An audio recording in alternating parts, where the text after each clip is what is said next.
Hello and welcome to Life Unrestricted. I'm your host, Dr. Al Cobb.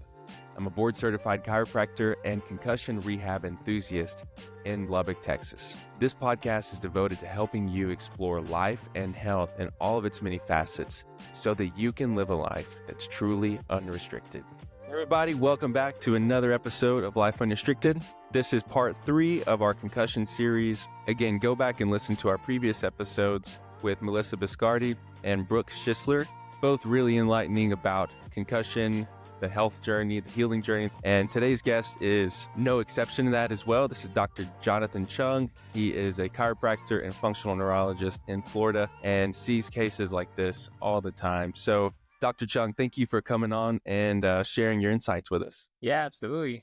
Glad to be on the show, Al. But first of all, let's give the audience a little bit of introduction about who you are and what you do. So my base training, I'm an upper cervical chiropractor. I've been involved in upper cervical chiropractic since I graduated chiropractic school in 2010. I practiced the NUCA technique, which is the subset of some of the main upper cervical techniques that are available. Throughout the course of taking care of people, I see a lot of patients with a variety of issues, just because upper cervical chiropractic tends to draw out a lot of people with complex health conditions, especially neurological in nature.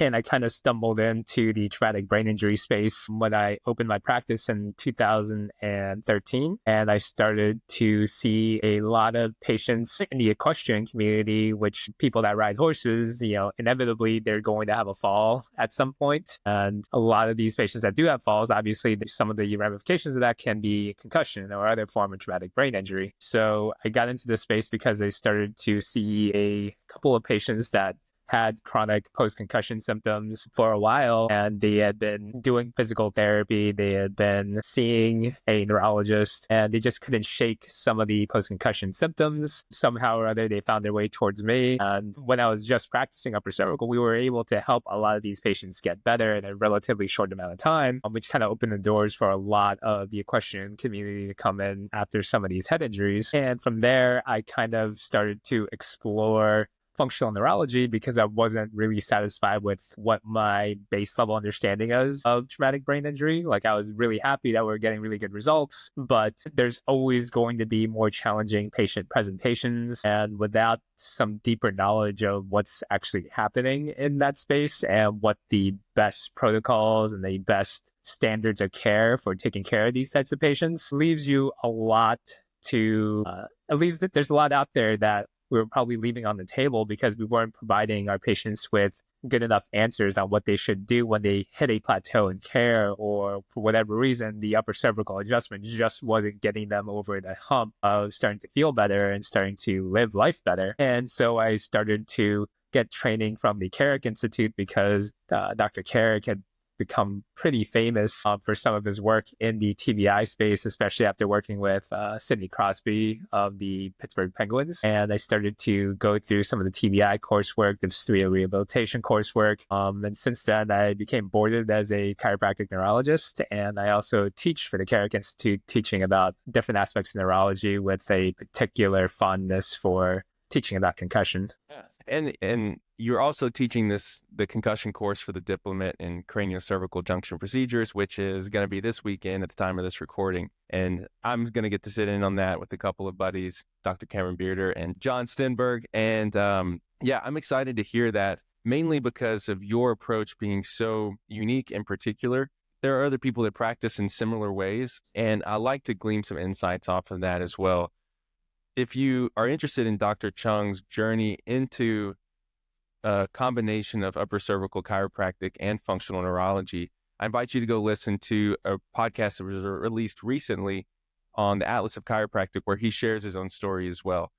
Dr. Chung, give me an idea of what a TBI is and how does concussion fall on that spectrum, and what are some things that we should be looking for? All right. So when you talk about TBI, there's different classifications of just brain injury in general. So you have what we call acquired brain injuries, which is after someone has been born, then they've gone through a successful process where they make it through. They didn't suffer any brain injuries during in utero or in development or anything like that. So an acquired brain injury can occur from any sort of damage done to the neuronal or brain structure, which can come from things like a stroke. It could come from things like a hemorrhage. But when it comes from an outside force making contact with the head, shoulders that causes a disruption of these neural circuits and neurons, then we call it a traumatic brain injury. So traumatic brain injury is basically just whenever there's damage to the structure of the brain that comes from an outside force, and it's classified in different types. So we have mild traumatic brain injury, which is just the least severe of all the brain injuries. It doesn't mean that mild traumatic brain injury is not a serious condition. It just means that out of the totality of different brain injuries that are available, it's on the more mild side. And then there's moderate traumatic brain injury, which is a step higher. Typically, those patients are going to be outside of the range of just having a concussion because they've either suffered some type of fracture to the skull, they might have a contusion or a hematoma that develops into the brain. Typically, they come in, they're in a lower level state of consciousness at the time of their injury. So that would be in the moderate range. And then you have the severe brain injuries. These are people that take extensive damage into the brain. They often have long periods of loss of consciousness. Oftentimes they are in a coma type of a state when that happens. And those are the more severe injuries. So when it comes to concussion, it's a clinical assessment that that person has likely suffered a mild traumatic brain injury. And many of these can come from sports, which are most frequently associated with, like contact sports like football or boxing or some type of mixed martial arts, or even on the soccer field when people have collisions. But they can come from people being in a car accident, suffering a strong enough whiplash, or hitting their head against a headrest. It could come from domestic abuse situations. It can come from trip and falls or they bang their head. And what separates a concussion as a mild traumatic brain injury and the moderate and severe brain injuries is just the level of loss of consciousness that they have suffered. Usually there's not a loss of consciousness at the time of injury, but they can happen, but it's usually very short-lived. People with these types of brain injuries, they can usually regain some of their cognitive wherewithal within a shorter amount of time. And as long as there's no findings of contusions or hematomas or anything along those lines to suggest that there's a more significant brain or vascular injury, then they would be classified as a concussion just from the absence of the more severe signs. So what you're kind of explaining is the nature that it's almost like a funnel. You check off higher things and work your way down to excluding everything else and ending up with a diagnosis of a concussion for lack of a better term. Yeah, for sure. So I would say that concussion is kind of like this arbitrary standard that this person hasn't suffered a more significant injury to their brain where like you're not going to see a lot of these focal neurologic signs that are popping up on them. And they're coming from a clinical diagnosis, meaning they show these signs and symptoms of someone that has hit their head pretty hard and they're having some difficulty with different aspects of cognition, but they're not so impaired where they are having these prolonged lapses of consciousness. And then it defaults to this idea that they probably had a concussion. So a lot of these lines that we've drawn in the diagnostic space when it comes to these brain injuries, they're fairly arbitrary, but it just gives a clinician an ability to subdivide these people that have taken some sort of brain injury and say, hey, this person had a more mild form of brain injury, so we expect a pretty good recovery in a short amount of time. Or this person took a severe brain injury where they might not be able to recover from something like this for an extensive amount of time, and someone that you would expect to have lasting deficits from that. Whereas many people that suffer a concussion can actually recover from the concussion from a symptomatic basis, even without treatment. I think that's a really good way to put it, because people feel like they get overlooked, but the majority of care when it comes to concussion or brain injuries in general is to make sure that you don't have anything big and scary so that you don't end up in the wrong place at the wrong time, so that we can get a really good working diagnosis and take care of you initially off the front end. You mentioned some of the signs and symptoms that we'll see with brain injuries. What are some of the most common things that people will experience initially and then throughout the several weeks or months following? So especially from an initial standpoint, if someone that's, say, suffered a head contact or trauma that you suspect probably shook up their brain enough to cause a concussion, they're probably going to have a significant drop off in their cognitive capacity in the short term window right after they've taken a hit, which means that like their level of alertness might start to come down. Things like their speech and their ability to find words is going to be a little bit compromised. They might have some of these transient aspects of amnesia that occurred at the time, but many times they're also going to present with a pretty bad headache at the time of injury.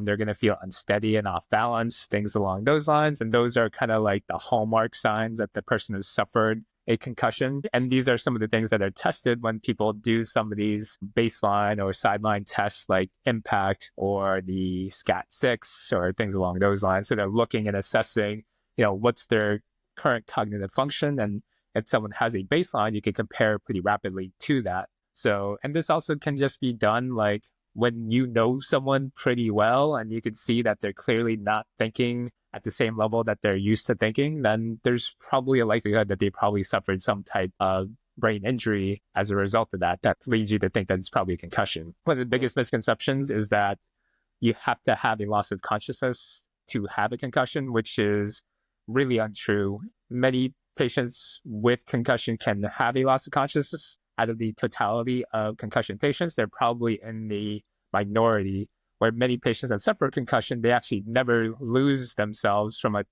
they never black out or anything like that. Just take a hit that is strong enough that creates this transient lapse in their level of consciousness that is noticeable. So those are the big things that people are going to tend to look for. It doesn't mean that those are the only things, because some people can have a momentary seizure after a concussion sometimes. Some people can have the presence of other types of issues. Like you might have a radiculopathy where pain goes and radiates down to the arm if you hurt your neck bad enough. You might have a little bit of a movement disorder, like a little bit of a tremor or something like that, depending if some of the motor pathways are affected. So these are all things that are in the realm of potential when it comes to someone suffering a traumatic brain injury. Now, as things progress over time, that's where you could have a whole host of different symptoms that come into play. And we call a lot of these symptoms, they're non-specific, meaning that the presence of these symptoms doesn't mean that the person suffered a concussion, because they might have a whiplash and never suffer a concussion, but they may still develop some of these symptoms. That's where people can develop things like cognitive fog.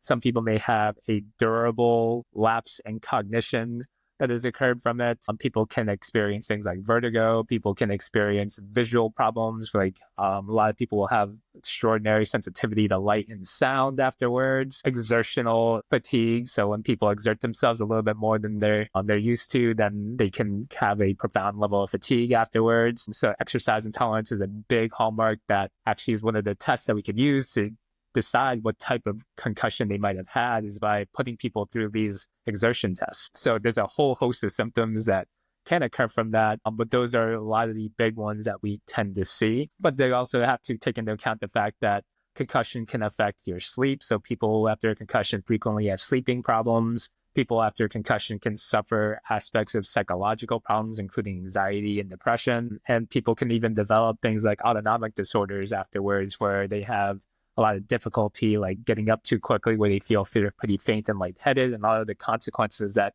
typically look like a postural orthostatic tachycardia syndrome or POTS. There's a fair amount of overlap between some of those non-specific symptoms of both a concussion and something like an autonomic disorder. Yeah, I've seen that it's exactly like you said. There's so many just random symptoms that might not even be linked together. A lot of them typically are, like neck pain, headaches, but then also some things people don't think about are the psychological side of it, the inability to recall memories too quickly or to recall information too quickly, like a short-term amnesia, and then just a lot of just disorientation or fatigue. People feel brain fog all the time, and they're really complex issues because, and I've talked about in my previous episodes with some other people, how it's just so unique because you can't put a finger on it. And I think that's what's frustrating for not only the practitioners, but also the patients who are going through this. It's a hard thing to explain, but also it's hard to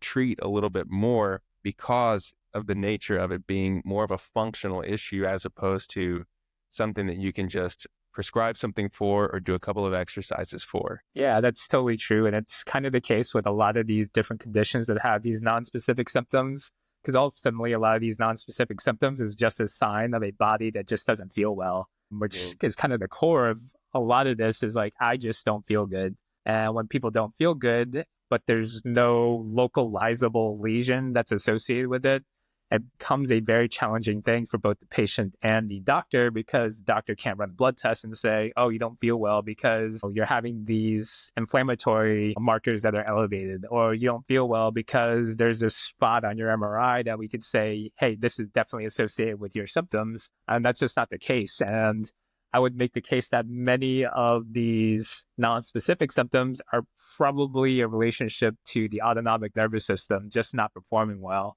And even if you don't have a full-blown dysautonomia like a POTS, there's a spectrum of functionality of the autonomic nervous system. And if you don't have great functionality of the autonomic nervous system, especially when it's reacting inappropriately to different stimuli, it's reacting inappropriately to the environment, you're probably just going to feel poorly just as a result of that autonomic nervous system performance is much below the level of what that person is used to before they suffered a head injury. Yeah. So let's talk a little bit about how you have kind of niched down a little bit more and gotten some more specific training through the Carrick Institute, taking into account functional neurology, with these things being what some people will call and classify as functional neurological disorders. What is it that functional neurology pursues to find out and reconnect or treat in general? Cool. So I want to tackle a couple of things before I answer that question. Yeah, So absolutely. there's the idea of a functional neurological disorder. This disorder, which makes a case that the person is having a steady series of symptoms, which often look like a movement disorder, like a tremor or a seizure disorder or something along those lines, some type of functional pain disorder. A lot of people before the reclassification of it as functional neurological disorder, it used to be called conversion disorder, it used to be called psychosomatic syndrome and things along those lines. But these gone through different iterations and names because there's stigma attached to those other labels for it. And even there's some little bit of stigma that's attached to functional neurological disorder as well, even though it's become more well recognized as a condition that can occur, which does have real and disabling effects on people. And it's not the just idea that a person's symptoms are just made up because of psychopathology. So is psychological aspects involved with it? For sure. Is it strictly a psychological disorder? I would say probably not. There's probably other things below the surface that are contributing to the development of this, which psychology is one portion of that. When we talk about functional neurology encompasses a wide view of how the nervous system operates. So whether you have a functional neurological disorder or you don't have a functional neurological disorder, functional neurology has tools that can help improve the functionality of the nervous system by doing a thorough evaluation of where someone's nervous system might not be performing well, and then B, recognizing what brain regions are associated with that level of dysfunction, and then C, providing an appropriate treatment to try to target those brain regions in order to help make the person more functional in their environment again. So when it comes to functional neurology, we are basically just looking at I don't want to say function, but we're looking at the performance of all these different systems that the nervous system is responsible for. We're trying to localize what the best way to improve how those systems are performing. Because if we improve the performance of those systems, there's a likelihood that that person is probably going to feel better as a result of that. And the classic example that people are most familiar with is if someone has a vestibular disorder, we could localize whether the person has a problem with the inner ear or if they have a problem with some of these central nervous system targets that take in all that information that's coming from the inner ear. We can decide what's the best way to help rehabilitate this person with a vestibular type of a problem. If someone has an issue with a headache, then we can see, all right, there's all this wide spectrum of what causes a headache, whether it is something like a migraine pathophysiology, or whether it's because there are nerves in the back of the head that are irritated, or if it's a problem with increased muscle tone or problems within the neck that can be causing those issues. We're going to try to figure out where we want to target our therapy to try to best help the patient in the shortest amount of time possible. And functional neurology isn't necessarily a therapeutic approach because basically functional neurology is taking a wide view of different therapeutic approaches, whether they are therapies that come from physical therapy, from occupational therapy, from chiropractic,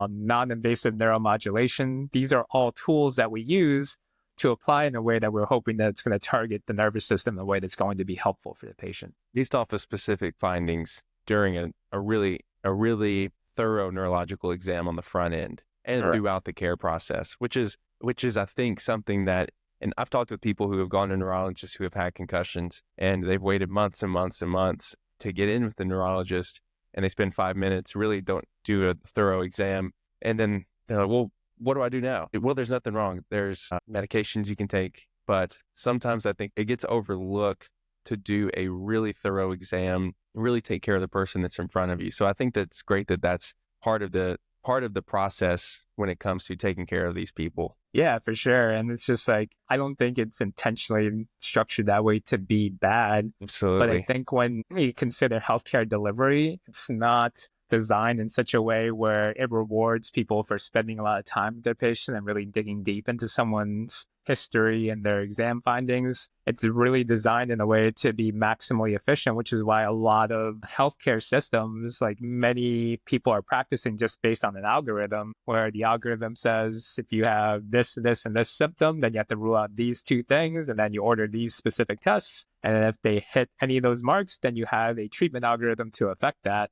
which for when we were in chiropractic school and even going through a lot of our training, like we learn what the textbook is on a lot of these patient types. But when you go into practice, and any person that is practicing in healthcare at any sort of type recognizes that even someone with a specific condition doesn't always have like the textbook presentation for that condition, because we're human beings, our biology is complex. Sometimes we have multiple conditions that change the perspective of what on the chief condition is going to look like. Sometimes there are medications that are involved that are going to change the dynamic of what someone looks like that might otherwise have a different symptom presentation if they weren't on that medication. In a healthcare system that doesn't reward the ability for someone to really dive in and take the time to spend with the patient to recognize all these factors, it becomes a very disheartening thing for many patients who suffer from a lot of chronic symptoms. Absolutely. You hit on one thing that I've seen a lot in the research as well, that it's a subtype that a lot of people overlook, is the importance of the cervical spine. Could you, as an upper cervical chiropractor, could you touch on the importance? Have you seen an importance of chiropractic care for the upper cervical spine, specifically towards these patient bases? Yeah, for sure. When you look at people that are having persistent post-concussion symptoms, we could stratify them into different subtypes. There are patients where their subtype is kind of more focused on the vestibular system. There's subtypes that are focused more so on the cognitive systems and the emotional systems. And the one that probably put upper cervical on the map in many ways is this realization that when someone hits their head hard enough to cause a concussion, there's a pretty strong chance that they probably injured some of the soft tissues that are in their cervical spine, including a lot of the muscles, the ligaments, possibly the disc tissue, things along those lines. And just from an upper cervical chiropractic perspective, we recognize how much neurological density exists in the upper cervical spine, ranging from how important the suboccipital muscles are in order to have a good idea of where the head is in space. We know that there's lots of pain-sensitive tissues that are in the cervical spine, that injuries can certainly trigger pain cascade in many of those patients, leading to sensitization problems and chronic pain development. And then we also know that there's all these vascular and cerebrospinal fluid pathways that also travel down through that cervical region. So there are many ways that the cervical spine can influence someone with traumatic brain injury. And from my experience, we often had a lot of patients who the cervical spine was kind of ignored on those cases. So they were sent for vestibular rehab because that was a pretty common standard of care. They were going through the migraine treatment aspects of things. So those two things are pretty well established that most practitioners are involved with the concussion space at any level are probably going to treat someone's headache or get them to physical therapy if they're struggling and having problems. But we also know that by and large, treatment for cervical spine issues as a whole is lacking in many places. And I think this is the place where chiropractors have a chance to really stand out because, especially when it comes to upper cervical chiropractic, we have a very safe, very non-invasive methodology of taking care of a patient with cervical spine issues. And I think from a results standpoint, just anecdotally, because we don't have great, robust data sets on this, from an anecdotal standpoint, like lots of patients with these cervical spine issues really do beautifully well when they are getting a good specific correction at the right time. And I think that opened the door for a lot of people when I started publishing a lot of these things. It's like, it makes sense that when someone takes an injury strong enough to injure their head, they should also want to get a really thorough evaluation of their neck and see what the best type of care or best type of treatment that's going to help someone with these types of neck issues get better. And I think you said it best. The fact that there is so much interplay neurologically with the neck, and with the numbers ranging from like 20 to 30 times the amount of force needed to cause a concussion and that needed to cause an injury in the neck, is evidence enough to have it, at least have it checked by someone who's going to take a really in-depth look at it. Because what I've seen, and I work with the vestibular therapist across town and some other PTs as well, and if we can get the cervical spine functioning well, treatment starts to take off in other ways. Maybe they've plateaued in certain areas, and I've seen that people in our clinic, at least, and what you said anecdotally, people get better results other places whenever their cervical spine is more intact because they're able to do more. They're able to actually do some more exercises that they couldn't do before. And people are generally thankful that they're able to push forward in their care plans after that. Yeah. And like, it's one of the things I'll be talking a lot in the course about is like, the cervical spine is such a central hub for many of these systems to come together. By and large, our vestibular system is dependent on the ability to move our head around without pain or without disorientation. I'm sure there's ways where you could stimulate the vestibular system without moving your neck around. 99% of our vestibular system is also going to have the interaction of the cervical spine movement that's coming along with it. The same with your visual system, like some of the interconnections between your extraocular muscles and your cervical spine muscles are pretty interesting. And then just how much feedback that especially the central parts of the cerebellum are involved with the cervical spine. There's just so much there where if we're not paying attention to that, we're leaving a lot on the table for many of these patients. So I think it's just like, it's such a sensible thing to do, especially when it can be taken care of in a very safe way. It seems like a no-brainer to like at least pay attention to that area and do our best to help solve some of the problems biomechanically that exist in that area, especially from a force like a concussion. Yeah, absolutely. Well, let's end the conversation like this. I'd like to know if you've seen anything that is unique from a patient or a practitioner standpoint about the healing journey of people that have experienced TBIs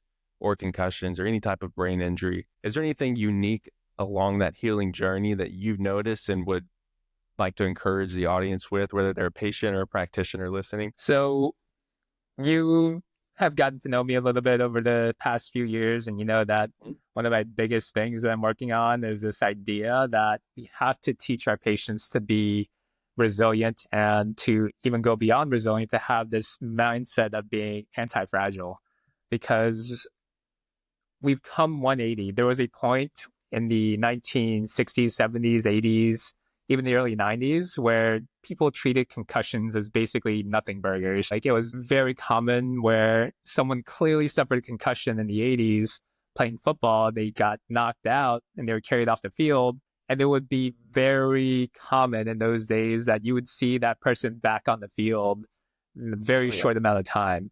And that was a really detrimental thing. And we see the consequences of that type of treatment of concussion where we didn't take it seriously enough. People just shook it off as that bell got rung. They didn't think that bell getting rung is synonymous with, hey, you suffered damage to the neurons inside of your brain. Maybe we shouldn't expose you to another set of damaging forces into that. But in the last 10 years, the pendulum has swung really aggressively in the opposite direction because people care a lot about things like CTE. They care about their risk of dementia. They care about the totality of their brain health, which is a really good thing. But on the flip side, it opens the door where anytime someone takes any type of hit to their head, that they feel this sense of fragility start to take over for them, which is probably going to harm their outcomes in the long term. So if you feel like your brain is this fragile thing, which it is, but it's protected by a really not fragile skull, like if you treat your brain as this thing that is really fragile and is not able to get better, that's setting you up for poor outcomes in the future. If you think that you are doomed to getting CTE because you took a concussion, you are going to have a lot more fearfulness and you're going to experience symptoms that might not need to be experienced because your brain is paying so much attention to this idea that you are permanently damaged. And the thing that I want most people to understand is concussions are a serious injury, but by and large, they are an injury that people recover from and they really do well especially when they get proper treatment. And when we have this mindset that, I could play sports, I could go and do things that are a little bit risky, and there's so much benefit from going for a run, going for a bike ride, playing contact sports. And yes, concussion is a risk, but everything in our life has risk, and we shouldn't withhold ourselves from doing things that we really enjoy when the risk is very small and the benefits are really large to participate in those activities. And the good news is our ability to recognize a concussion is better than ever. Our ability to treat the aspects that happen after a concussion is better than it's ever been. And for the overwhelming number of patients that come in, like concussion is an injury that people can recover from and feel pretty darn close to normal for the vast majority of cases. Does that mean we have answers for every single person? No, of course not. We don't have the answers for every single case of any type of condition, and concussion is just one of those. But so many patients, we have the tools, we have the technology available to help people get better. And the more that we find this ground of saying, hey, I am resilient, I am anti-fragile, I can overcome a traumatic experience, I can psychologically make myself better, and I believe in my body's ability to heal, recover, and regain its adaptability, then those are the people that by and large are going to do the best in terms of the recovery, their compliance with treatment, and just having this general optimistic outlook and being flexible enough to recognize, yeah, we can do these things and we can get better, but it's not going to happen when you have a very nocivic, very doom and gloom approach to life and injury. That is such a great way to think about it. Knowing that the body is super resilient to begin with, and the brain is probably the furthest extreme of that exception, because the brain is so susceptible to change.